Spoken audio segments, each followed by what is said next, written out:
As one Crookshank, your one and only Move Swiftly speaker, checking in for a daily Move Swiftly thought, giving you a perspective on teamwork you will not get anywhere else. Top 5 Tuesday, Top 5 Tuesday, Top 5 Tuesday. Recording this, Tuesday, December 17th, I believe it is, 2024.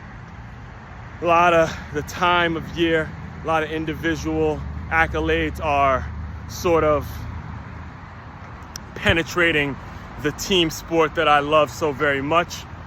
Football, around the time you start announcing these first team, All-Americans, honors, conference, this, that, and the third, we hear it all weekend. So because of all that's going on, my top 5 list today is a top 5 list of running backs that I personally see. Now think about this list, think about this Tuesday's list, these are all running backs that I've laid eyes on, whether competitively, whether I was competing with them as a player, whether I was watching them as a scout, or whether I was coaching against them.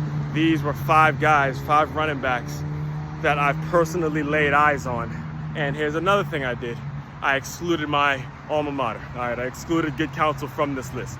So top 5 running backs from the D.M.V area, excluding Good Counsel, that as one Crookshank has personally laid eyes on. Coming in at number 5, had to make the list. One way or the other, he was gonna be on this list. Marcus Mason.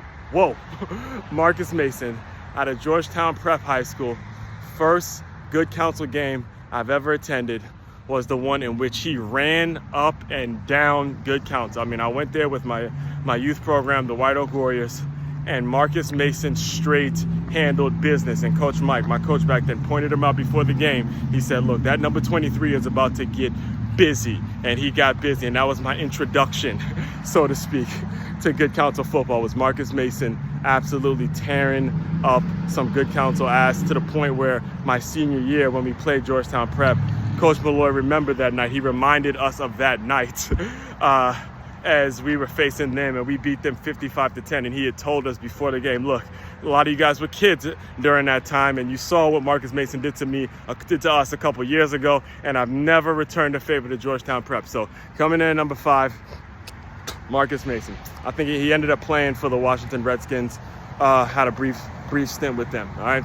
Next on the list, coming in at number 4/3B. The person who actually inspired this list, to be in all honesty, because it was actually when I was watching the Army-Navy game this past weekend, and I was thinking to myself, I played against somebody that went to Army, and his name was Pat Mealy. All right, Pat Mealy was a running back coming out of Damascus High School, and Pat Mealy represents a lot in my view because, it was the game against Damascus my junior year, in which was my first ever start. That's the first time I ever started in a varsity game, and it was against Damascus, and it was against Pat Mealy. So, when you look at all the great running backs that Damascus has had, this may be more of a biased thing, because I'm sure there's going to be other opinions about who would make this list from Damascus. But in terms of my perspective, the player that I played against, Pat Mealy, he's coming in at number 4/3B, because number 3 is another player I played against, Antwon Bailey from St. John's High School. And man, oh man, let me tell you, because he was a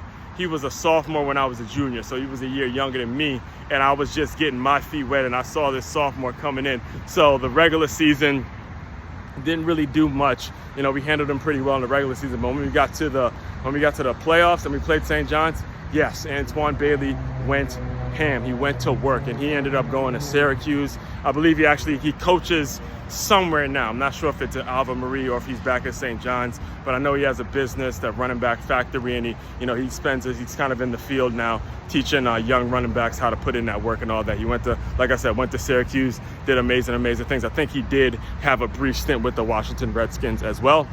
Top 2. All right, top 2 are the more recent ones, because these are players who are currently in the NFL. First one coming in at number 2, Jake Funk. Jake Funk was the running back at Damascus his senior year. It was my first year of ever coaching high school football, and I went up against, again, me, I'm the defensive guy. I was most primarily working with the linebackers then. And, it was at Blake. So, again, we're not some all-star powerhouse program, but I come from that type of standard where there ain't no running back about to just get off on us. So I had the mentality of a big-time school guy, and I was, again, inherited with me and Coach Anderson and Coach Harrison, Coach Bolton and all the rest of them. We were inheriting kind of a losing culture.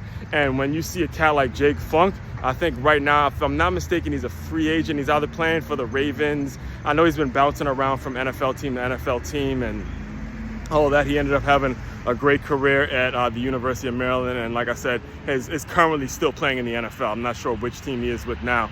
But Jake Funk in high school was a problem. He was a problem. I'm going to tell you straight like that. A problem, to the point where even Coach Anderson, who had been in the county and been in Montgomery County for several years, was telling the guys, look, this is the best player in the county. Not the county, the best player in the entire state, entire D.M.V. And he was talking about stories about how he was working out when he was a kid and, you know, all sorts of things that Jake Funk is him. Jake Funk, if it wasn't for who is number one, Jake Funk would be number one on this list. It's just, you got to, when you're talking about number one best, you got to put Blake Corum on that list. Period, point blank, end of sentence. Blake Corum has to be the clear-cut number one, given everything. You know, again, I was coaching a high school team that year, and I was also a scout for FBU. And you guys know, if you guys don't know, but Blake Corum was one of the big major FBU guys when we were just starting up with Coach with Mike Anderson and Freddie Brown and Chad Ricardo. So he was a young pup back then. And then I moved to Florida,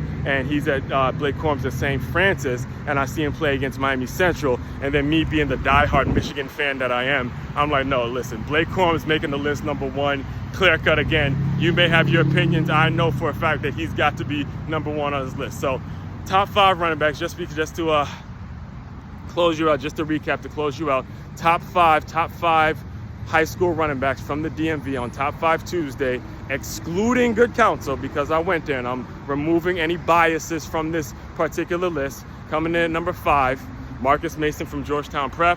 Number 4, Pat Mealy, DeMatha. Number 3, Antwon Bailey, St. John's.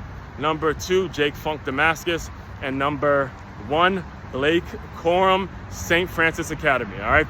Every Tuesday I do this. There's a top 5 list of whatever may be going on in the world, some current event. That's how I usually spark it.